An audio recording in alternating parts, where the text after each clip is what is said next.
Hi everyone, good morning. Today we are going to learn one of the most important topic that is known as the verb. Basically verb has two types. You are watching on the screen finite verb as well as non-finite verb. But before going to the finite verb and non-finite verb, we must have to learn about the verb. Under the banner of part of speech, we have learned about the verb. What is the definition of verb? Verb की definition क्या होती है? तो verb मतलब क्या? Verb is a word that denotes an action. Verb ये ऐसा एक शब्द है जो एक्शन को डिनोट करता है. जैसे कि I am speaking in front of you. Speaking it is an action. Speaking it is an action.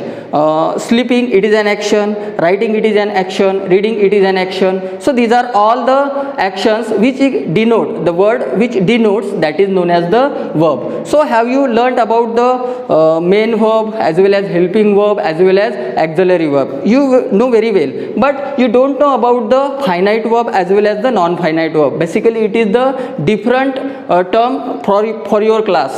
मुझे ऐसा लगता है कि आपके क्लास के लिए ये जो टर्म है फाइनाइट वर्ब वाली और इनफाइनाइट वर्ब वाली, ये टर्म थोड़ी सी हटके है या आपने कभी ना सुनी हो. बेसिकली बहुत सारे ग्रामर के टीचर, बहुत सारे टीचर ने ये पढ़ाते वक्त बोला गया है स्टूडेंट को या क्लास को कि it is a very difficult term. ये तुम्हारे लिए बहुत ही डिफ़िकल्ट टर्म है. अगर आपने अच्छे से ध्यान नहीं दिया तो आपके समझ में कुछ आने वाला है नहीं. तो मेरा पर्सनली मानना है कि it is very simple term. If you pay your proper attention toward this all class, you can easily understood, you can easily understand. This is very simple term. ये बहुत ही सिंपल और सरल सी टर्म है. अगर आपने अच्छे से ध्यान दिया तो ये आपके समझ में आ सकता है. ऐसा कुछ है नहीं. क्योंकि मैं एक आपको एग्जांपल देना चाहता हूँ कि कभी कभी किसी पर्सन का या किसी व्यक्ति का नाम अगर वीरभद्र रुद्र प्रताप सिंह हो तो नाम देख के आप डर सकते हो. नाम सुनकर ही आपको ऐसा लगता है कि ये बहुत ही हेवी पर्सनालिटी है. लेकिन असल में अगर उसके बारे में अगर आपने जानकारी ली उसके घर वालों से या आजू बाजू के आस पड़ोस के जो लोग हैं उसको चिंटू नाम से बुलाते हैं. तो चिंटू ये सरल सा सीधा सा नाम है. तो सेम ये जो कंसेप्ट है इस कंसेप्ट के बारे में लागू होता है. जितना सुनने में या दिखने में या पढ़ने में ये भारी टर्म लगते हैं उतनी है नहीं. So I request to all be with your notebook as well as pen and pencil. Okay, so slide by slide I am trying to explain in a easy way, isn't it? So friends, as I told you already the definition of verb. Verb is a word that denotes an action. Verb has mainly divided into two types or two parts, finite verb as well as non-finite verb. So what is meant by finite verbs? Okay, what is finite verb? What is the definition of finite verb? So finite verb is agreement with the subject. Finite verb ये क्या करता है? Subject के साथ में agreement होता है. Subject के साथ में एग्रीमेंट मतलब क्या कि सब्जेक्ट के हिसाब से अगर टेंस में चेंजेस हो गए तो वर्ब में चेंजेस आते हैं. Isn't it? समझा आपको कि अगर टेंस में अगर चेंज हो गया तो sorry according to the tense we can be change into the verb. That changing verb is known as the finite verb, है ना. प्रेजेंट टेंस, पास्ट टेंस और फ्यूचर टेंस. समझो एक एग्जांपल लिया हमने कि I write a letter. It is a very simple example. I write a letter and then if I will change the tense, he wrote a letter. So write and wrote, both the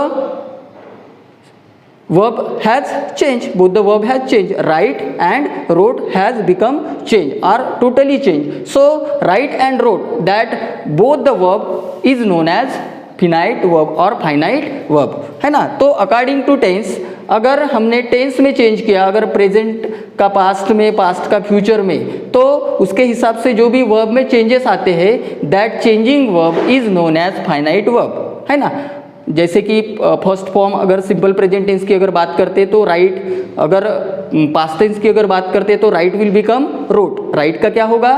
road होगा. तो right और road में क्या आएगा? Changes आएगा. तो as per the change of word, as per the change of tense, मतलब tense के चेंज होने पर अगर वर्ब में चेंजेस आते हैं तो उस चेंजिंग वर्ब को क्या बोलते हैं? Finite verb. अगर दूसरी चीज हम देखें नंबर, अगर गिवन सब्जेक्ट ये सिंगुलर हो या प्लूरल हो, क्योंकि ये एग्रीमेंट किसको करता है? सब्जेक्ट को एग्रीमेंट करता है. अगर according to the subject means first person singular और प्लूरल. समझो मैंने चेयर बोला तो chair is white, chair is white, है ना.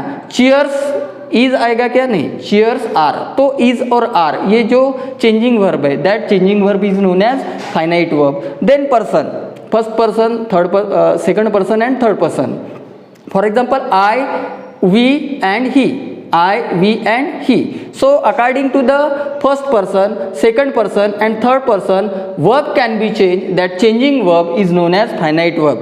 जैसे ही सब्जेक्ट के पर्सन में चेंजेस आते हैं और वो उस वजह से वर्ब में जो चेंज होता है, तो वो जो चेंजिंग वर्ब है या चेंजिंग जो भी वर्ब है, that is known as the finite verb. चलो हम एग्जाम्पल से इसे अच्छे से समझने की कोशिश करते हैं. तो आप स्क्रीन पे देख रहे हो example, verb changes as per tense. तो सबसे पहले हम टेंस में जो भी चेंजेस होते हैं, तो इस हिसाब से वर्ब में क्या चेंजेस होते हैं, you are watching on the screen. The first example, I play cricket every day. This sentence is in the present tense. I play cricket every day. The second example is I played cricket every day. This is a past tense. So both the verb has changed. Both the verb has changed because of the tense. Play and played. So both the verb is known as the finite verb. दोनों verb को क्या कहोगे आप, finite verb बोलोगे, क्योंकि पहले sentence में tense की वजह से सिंपल प्रेजेंट टेंस का सेंटेंस है, इसीलिए यहाँ पे प्ले दिया गया, और पास्ट टेंस में प्ले का प्लेड हुआ. तो both the play and played is known as the finite verb, isn't it? Then next,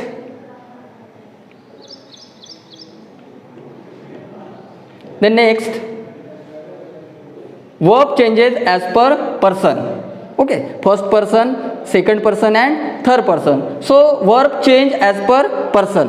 जो भी सब्जेक्ट होता है वो फर्स्ट पर्सन होता है, सेकंड पर्सन भी होता है और थर्ड पर्सन भी होता है. तो according to the changing of subject, first person, third person, second person, verb can be change. For example, you are watching on the screen the first example, I run a mile daily. I run a mile daily and he runs a mile daily. So what is basically difference? Run and runs. Okay, run and runs. So verb has become change. यहाँ पे क्या हुआ है, verb में changes आ गए हैं. पहले इसमें रन है, दूसरे इसमें चेंजेस है because of the subject. First इसमें सिंगुलर है, सॉरी, जो भी पर्सन है ये फर्स्ट पर्सन सिंगुलर है और ये थर्ड पर्सन सिंगुलर है. आई ये फर्स्ट पर्सन है और ही ये थर्ड पर्सन है. तो because of the subject the given verb has change, that is why the changing verb is known as the finite verb. Then next example, verb changes as per number. Number it means singular and plural. So first example, you are watching on the screen, apple is of red color. Apple it is a singular, the subject is in the singular form. Subject ये क्या है, singular form में है. Then apples are of red color. Apples it means more than one, एक से ज़्यादा, मतलब apples it is a plural. So when the subject change, according to the subject, given verb has change. You are watching on the screen is and are. Apple is, apples are. So this changing verb is known as the finite verb. समझ में आया? जो भी changing verb है ये according to the changing of the verb, according to the changing of the subject, the verb has become changed. That changing verb is known as the finite verb. जो भी subject के बदलाव की वजह से, subject first person है, second person है, third person है, एज वेल एज उसका कौन सा नंबर है, तो according to the number the given verb has change, that is known as the finite verb. तो I hope so you have been understood about the finite verb. इसके बाद non finite verb. अभी हमने finite verb में देखा था कि verb ये सब्जेक्ट के साथ में एग्रीमेंट करते हुए कौन से पैरामीटर से वो चेंजेस होता है, टेंस, पर्सन और नंबर. कौन, finite verb. But non finite verb can not be agreement with the verb, it can not be change with tense, it can not be change with person, it can not be change with number. It means that non finite verb can not be work as a verb, है ना. Non finite verb ये verb की तरह behave नहीं करता है. मतलब किसी सेंटेंस में नॉन फाइनाइट वर्ब अगर हो तो वो वर्ब की प्लेस में नहीं होता, वो नाउन के प्लेस में होता है, एडजेक्टिव के प्लेस में होता है या एडवर्ब की प्लेस में होता है, लेकिन वर्ब की प्लेस में नहीं होता. ही और it can not be play a role as a verb, है ना. तो नॉन फाइनाइट वर्ब में हमने एग्जाम्पल भी दिए हैं. I found his office at a walking distance. So in this sentence found it is a verb as well as walking, it is also a verb, but found is playing as a role.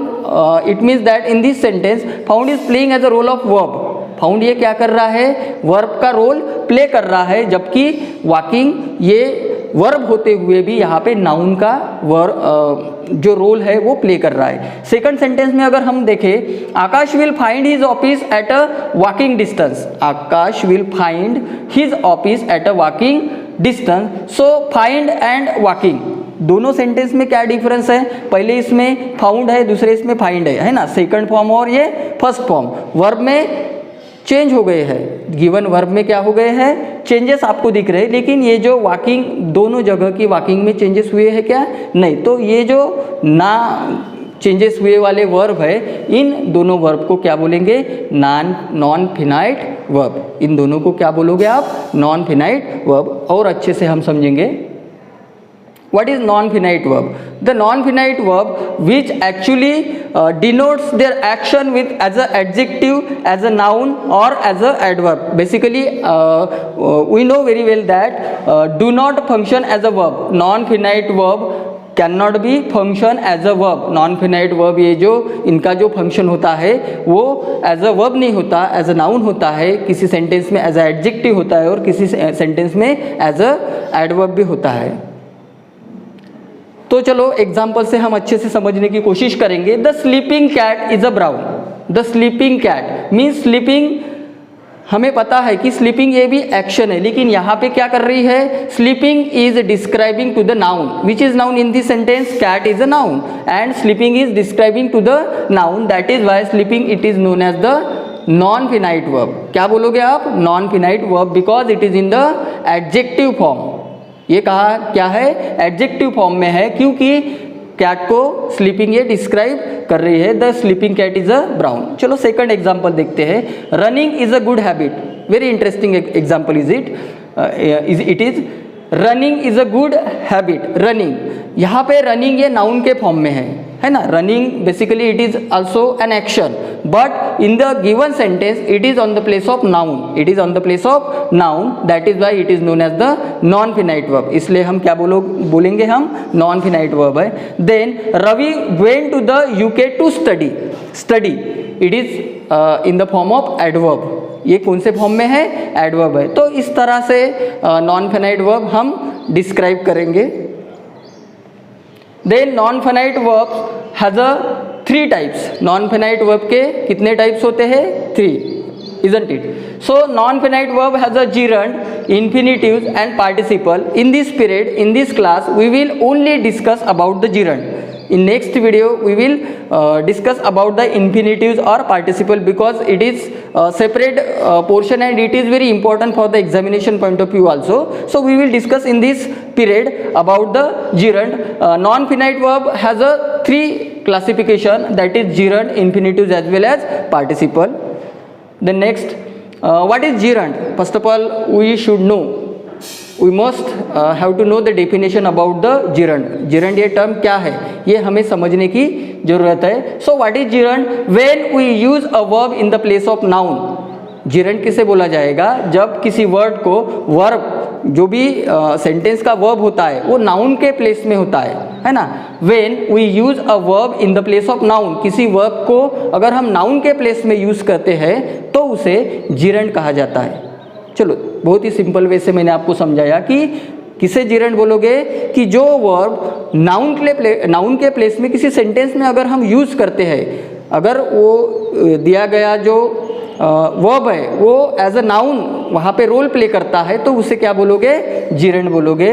दूसरा identification mark क्या है gerund का, कि adding ing to verbs first form, जो भी verb का first form होता है, जैसे कि स्लीप, स्लीपिंग, राइट, राइटिंग, है ना, डू, डूइंग, तो वर्ब के फर्स्ट फॉर्म को अगर हम ing लगाते हैं और वो जो गिवन वर्ब है ing लगाने के बाद में वो अगर as a noun role play करता है तो ही उसे हम gerund बोल सकते हैं। gerund एज अ नाउन हम यूज कर सकते हैं। और दूसरा प्रेजेंट पार्टिसिपल आपने सुना होगा, जब टेंस आपने पढ़े होंगे तब आपको पता है कि प्रेजेंट पार्टिसिपल क्या होता है, कि वर्ब के फर्स्ट फॉर्म को अगर ing लगाते हैं उसे फोर्थ फॉर्म ऑफ वर्ब भी कहा जाता है। तो gerund ये टर्म आपको समझ में आई होगी कि when we use a verb in the place of noun, that is called gerund।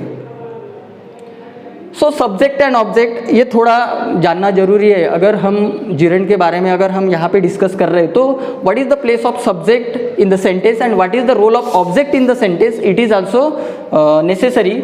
Subject can either be a noun और प्रोनाउन। अभी किसी भी सेंटेंस में सब्जेक्ट एक तो नाउन के फॉर्म में होता है, कैन आइदर बी नाउन और प्रोनाउन। समझो Ramesh is playing a cricket, इस जो ये जो सेंटेंस है तो इसमें रमेश क्या है, नाउन का रोल प्ले कर रहा है। अगर मैं प्रोनाउन के फॉर्म में अगर रमेश को लाऊं तो he is playing a cricket, he is playing a cricket. तो instead of Ramesh I used here he, so both the terms are same but we have been changed noun and pronoun. So subject can either be noun or pronoun. subject क्या होता है, एक तो noun के form में होता है या pronoun के फॉर्म में होता है। subject cannot have any other form, और subject का दूसरा फॉर्म होता ही नहीं है ना। एक तो नाउन फॉर्म में होता है, प्रोनाउन के फॉर्म में होता है, सब्जेक्ट का दूसरा फॉर्म नहीं होता है। अब हम एग्जाम्पल के थ्रू देखते हैं कि Kartik goes to swimming regularly.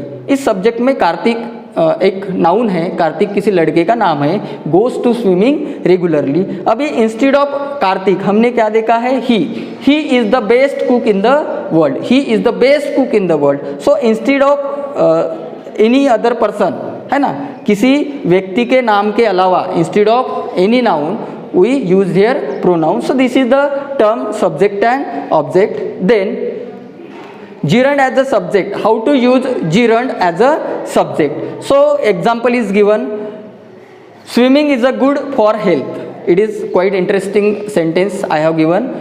Swimming is a good for health. So basically swimming it is a verb, है ना। हमें पता है कि स्विमिंग ये क्या है, एक एक्शन है, लेकिन इस सेंटेंस में स्विमिंग का प्लेस एक्शन वाला नहीं है, वर्ब वाला नहीं है। Swimming it is known as the gerund because it is a playing as a role of noun as the in the place of subject. gerund as a subject we can use, we are using in the sentence as a subject. So swimming it is in the place of subject as well as it is in the noun form. That is why we can say swimming it is the gerund of the sentence. Sentence का gerund क्या है, swimming है। इस sentence में gerund कौन सा है, swimming, आपको दिख रहा है। Then writing is an exchange of idea. तो आपको समझना है और समझ के आपको ढूंढना है कि इसमें gerund कौन सा है। Can you guess? Yes, absolutely correct. Writing is an exchange of idea. तो राइटिंग ये एक्शन भी है, लेकिन इस सेंटेंस में it is as a subject है। एज अ सब्जेक्ट है इसका मतलब ये नाउन के फॉर्म में है ना। Writing it is in the noun form, that is why we can say it is also gerund. Then reading helps a lot in the learning new thing. Reading it is also playing as a role and action, but in this sentence it is on the place of noun, that is why we can say it is also gerund in the sentence. So we have given 3 examples. So use of gerund, मतलब gerund के uses कहाँ पे होते हैं या किस तरह से हमें gerund तो आइडेंटिफाई करना आया, लेकिन इसके यूजेस क्या क्या है। तो as a subject, as object, as a subject हमने देखा है, एज अ ऑब्जेक्ट हमें देखना है, as a complement of the verb to be के फॉर्म पता है, प्रेजेंट टेंस में is am are, past tense में वाज वेयर, ये होते हैं। तो कैसे यूजेस होते हैं एज अ सब्जेक्ट हमने इसके पहले स्लाइड में देखा है ना।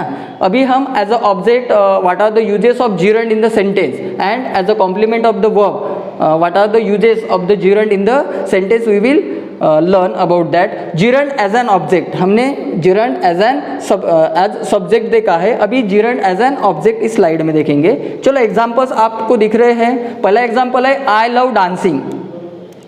पहला क्या था, swimming is the good exercise for health. Swimming is the good exercise for health. तो सब्जेक्ट कहाँ पे आया था, सॉरी स्विमिंग कहाँ पे आया था, on the place of subject, है ना। स्विमिंग ये सब्जेक्ट के प्लेस में आया था, लेकिन इस सेंटेंस में I love dancing it is an object, dancing it is an object, it is not a verb, because love it is a verb of the sentence and dancing the verb which playing a role as a object. I love dancing, isn't it?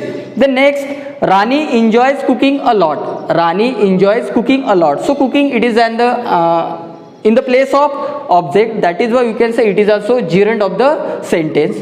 Then that is a group of painting, painting it is on the place of object and it is also gerund. Gerund as the complement of the verb to be. You know,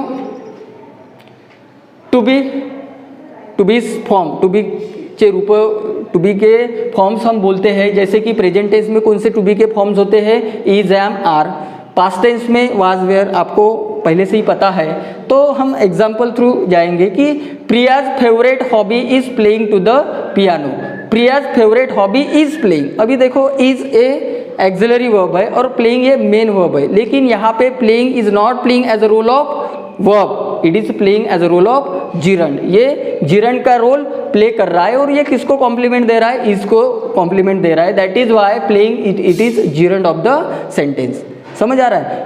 is playing मतलब ये complement दे रहा है किसको, is को complement दे रहा है ना, हेल्प कर रहा है. तो इसे क्या बोलेंगे, gerund of the sentence. Second sentence में है competition is trying to do better than your opponent. So in this sentence also trying it is also verb but it is complementing to the is, that is why trying it is also in the form of gerund.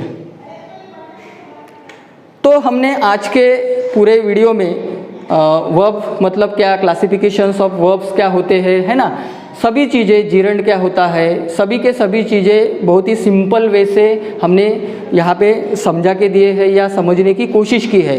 अगर आपको इस बारे में कुछ query हो या कुछ आपको प्रॉब्लम्स हो तो you can call me personally as well as you can make me comment in my comment box. Still then thank you.